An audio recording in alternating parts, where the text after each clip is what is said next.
Go ahead. A configuration of the scanning software. Double-click to open the scanning software. Click Robot. Then find the Yaskawa DX200 robot. Double-click it. Then in the robot Internet Protocol address here, enter an Internet Protocol address for the robot 19.168.5. Then click Save. Then click OK again. At this point, the setting is complete. Next is an IP setting for the camera. And find concatenate camera plane. Double-click it. The first local receiving port, the general default is 43,000. The camera's Internet Protocol address defaults to 19.168.3. The receiving port of the camera defaults to 43,001. Then click. A template interface is configured next. Click this. Then click the plus sign.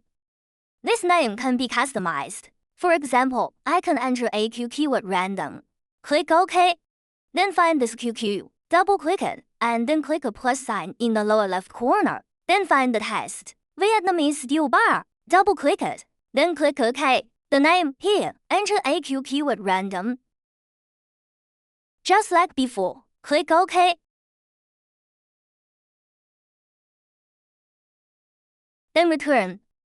Because the communication parameters have just been set, this piece requires a restart of the software.